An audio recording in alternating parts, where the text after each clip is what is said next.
Welcome, he is Webb. I am Scott. Catch your breath type of week for us. Region play in full force a week from tonight. No televised game, but no shortage of games, starting with the hottest team in the area. I guess you could say maybe the state. Because when you're a 3A school and you beat the far-gone top 5A school in South Carolina, Dutch Fork, a nationally ranked program, you get bragging rights, and plenty of them. However, with a game like that, maybe a little bit of an early letdown for the Land Sharks. Aiden Manavian, manhandled by Solomon Freshly, fumbles the ball, but Oceanside pounces on it. They would have to punt it away, however. But the Land Sharks defense rises up. Sawyer Arnold gets the sack, and Oceanside takes over and gets into the end zone. Manavian to Terrence Johnson over the middle for the score. 7-0 Land Sharks, and the crowd is indeed pumped up, and they want to see more defense on the ensuing kickoff. Atlantic trying to get something going, but watch here. It looks like it's going to be a nice return, but at the very end, here comes Kalen Sheffer. Snatches the ball away, and Oceanside with good field position, but they would miss a field goal. The Oceanside D continuing to play. Atlantic fumbles, but they would recover, but they lose a lot of yardage, and then more from the Land Shark defense. A shiver of Land Sharks. That's the scientific term for a bunch of sharks when they come together. They swallow up Brendan Moore for a loss. Oceanside finally shaking off the doldrums. Zach I. Muncie with a short scoring run, 14-0 Oceanside, but it's the defense that steals the show as Oceanside blanks Atlantic Collegiate 47-0 is the final score. You almost have to feel bad for Goose Creek looking for their first win. They are doing everything they can with smoke and mirrors to get through games. No fault of their own, losing 3 quarterbacks to injury tonight at Summerville on the day after John McKissick would have turned 99 years old. Over to the field that bears his name, and I don't typically advocate picking up unsportsmanlike conduct penalties, but I did like this shimmy a lot. Look at that. So I decided to leave it in the highlights. Malachi Washington all over that poor Gator, and then a little dance for the cheerleaders. Then it's a big play for Summerville's defense, forcing the ball to pop out. Jacaden Pendergrass, Johnny on the spot, picks it up for the Wave with great field position, working it on offense. Max Stafford to Jaden Kelly Murray on the sideline, and then how about this for a beautiful touchdown pass? Gorgeous. Stafford to Jalen Pounds with a guy draped all over him. Summerville wallops Goose Creek tonight. 48-0 is the final score. Well, Woodland is having a nice season so far. 3-1. The last week, a bad loss to Bamberg Earhart. On the other side, simply no one has come close to slowing the Bishop England battling Bishops down. They have been the surprise of the season so far, and Woodland would not slow them down tonight. Battling Bishops up 35-6 at the half, and Bishop England would crown Liz Brady as this year's homecoming queen. Congrats to her. And then a sluggish third quarter for both teams. Bishop England, as we said, up 35-6. Zach Balog sacked by a bevy of Bishops. Gets the ball back. Scary moment here. Jamin Pinckney gets to the quarterback, Aiden Mahoney, but gets all the face mask, and that's not the way your head is supposed to turn for good measure. However, he would be all right, a 30-yard penalty. Bishops look to capitalize, and they would end up with a field goal, however. 38-6 Bishop England. Woodland could get nothing going. Cameron Howell tackled behind the line for a big loss. The Bishops would get the ball back. Aiden Mahoney swings it out to Cole Sachi for the first down. And then Mahoney trying to find the end zone again. He's going to go up top, but Woodland's Mahai Wolf wins the jump ball, and that is an interception. Hardly mattered as Bishop England all over Woodland tonight. 52-6 is the final. Sharks and Stags walking a meet up in Myrtle's Inlet tonight. Berkeley, first possession, they hand it off with goal to go, and LJ Washington gets the Stags on the board first. 7-0. Sharks give the ball back after a muffed punt. 3rd and goal, 20 yards out. Berkeley takes to the air. Henry Rivers lasers one to the end zone. John Cleveland makes the catch. Another Stag touchdown. 14-0 still in the first. Another 3-and-out and short punt puts Berkeley at midfield. Rivers throws to the boundary, and he will connect with Kevin Rivers Jr. He makes a man miss and stays in bounds. A lot of green to gallop, and this big man will go all the way. 47 yards, and it's all Stags. How about this score? 54-0 over St. James. Perfect weather for this final non-region clash. Cane Bay at Myrtle Beach. Cane Bay would set the tone early on their opening possession. They marched right down the field. Corin Haupt finds the edge, and he's gone. The Cobras strike first with solid execution, up 7-0. Seahawks looking to answer, and guess what? They would. Michael Cohen going to turn on the Jets, hits the sideline, and he is off to the pay window. Myrtle Beach back in business as we find ourselves tied at 7. Still in the first. Myrtle Beach driving again. This time they would go to the air. Tanner Gaddy with plenty of time hits a streaking J.J. Brown down the middle, and the rising star does the rest from there. Seahawks once done down 7, now up 7 with former Myrtle Beach great and Clemson tailback Adam Randall in the house. Cobras had a chance to tie it late in the second, but they fumble inside the 10. Myrtle would hang on down the stretch to win this one 28-21.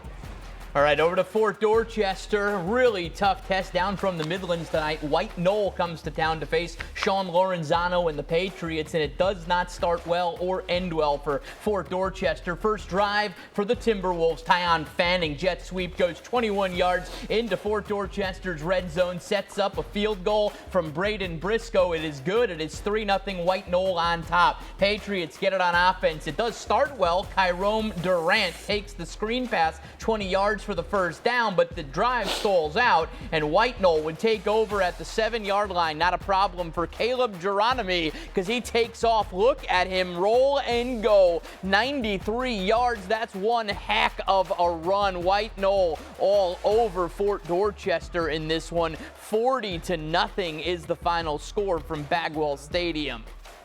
Over in North Charleston, Waccamaw taking on Stahl. 4th and 8 for Stahl, and they would go for it. Jeremy Jean tries to make a play, but he's going to be tackled by Vinny Calegdi.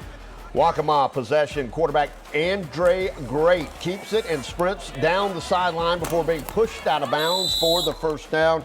And then Andre Great hands the ball off to Kevin Jackson. He would pick up that first down. And more from Great. He hands off. A.J. Great picks up the first down and the touchdown, and Waccamaw would hit the extra point as Waccamaw wins easily tonight over Stahl, that final 42-12. Stay with us. Absolute history for the Northwood Academy Chargers right after this.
This is Knights Company's Friday Night Rivals, driven by Crew Chevrolet on News 4.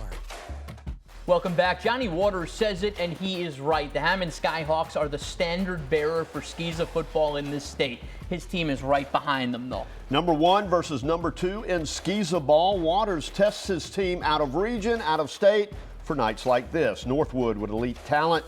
This, the best in-state team they face. All right, so let's head up to Columbia for this one. After Hammond jumps in front 7-2, Skyhawks looking to add to their lead. Ben Mueller-Kaiser in the gun takes the snap, and he will take off running with it. Kaiser with the first down, but the drive would stall out there for the Skyhawks. The Chargers, they strike on offense off the deep ball. The connection, Kevin Johnson finds Drew Wolf down the far sideline, and he outruns Hammond for 6. Northwood's up 9-7. Chargers orchestrate another scoring drive, 4th and short. Give it to the big man, Hammer White. He drops the hammer. He takes off. A couple of Skyhawks are going for a ride. First down. Great name, great run by 5-5.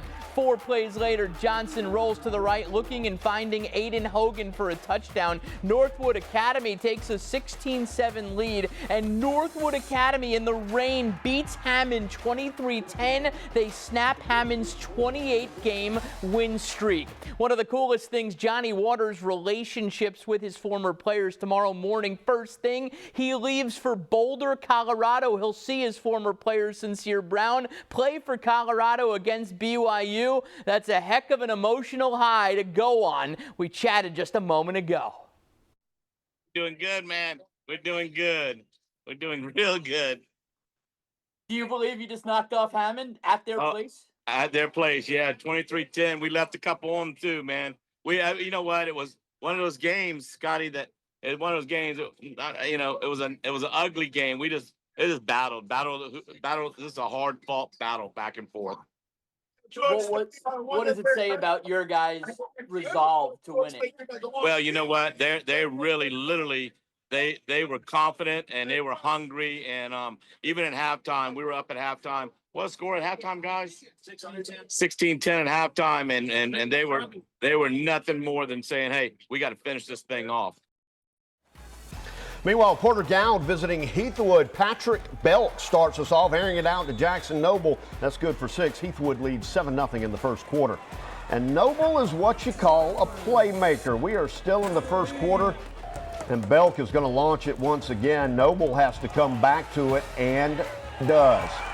Soon, Belk would find a crossing Jamon Batts. He glides his way untouched into the end zone for the Highlanders to lead 14-0. But the rain started coming in the second quarter, and the Highlanders would face a little trouble here as they fumbled the football, and David Brown would recover it, and then the Cyclones take it the other way. David Brown now playing running back. He's going to take the direct snap, and he's going to head right up the gut, and he would cut the deficit to 7. Porter Gown storms back, but Heathwood Hall holds them off and takes down the Cyclones 22-21. Hilton Head Christian at Pinewood Prep tonight up in Flourtown. All Pinewood early. Defense steps up big. Mikey Williams sees that one, steps up, kicks it, and is gone to the house for the Panthers. They are up 7-0, and then it's 14-0 Pinewood. Hilton Head Christian gets a big-time play. Reed McCullum over the top to Joey Haupt. It's a touchdown, but that is the end for them. A whole lot more Pinewood in this one. Lavoris Lucas will pull down a big touchdown catch, and the air raid attack is working. Pinewood Prep rolls over Hilton Head Christian tonight. How about this for a final score? 69-28 is the final from Knight Family Field up there in Flourtown. Look at that touchdown. He is gone. Out to Colleton Prep, cheer coach Caroline Covington is showing off her twin girls due in April. We start with a Buford High snap over senior Andrew Butterfield's head after a mad scoop and kick. The ball only goes 30 yards out of bounds. Sets up 6'1", 205 senior Tanner Wolf for the hard-hitting run. Took 5 Buford players to finally get him down. Sets up Cale Owens calling his own number, 25 yards, carrying a defender for the last 5. He's in for the TD. This one is actually cold at the half with Colleton Prep up 14-0, but the rain, the lightning, it all came down in Walterboro. And check out this. This is so cool. Do we have that video or not? No, we don't have the video. It was a pretty cool, I guess do we have it right here? Mikey Covington, his assistant football coach. Do we have it? I don't think we have it right now. If we have it, we'll show it to you later on. That was pretty cool stuff. Absolutely. Let's head out to Bethune-Bowman taking on Military Magnet. And we're going to go to break. We're not going to see that one.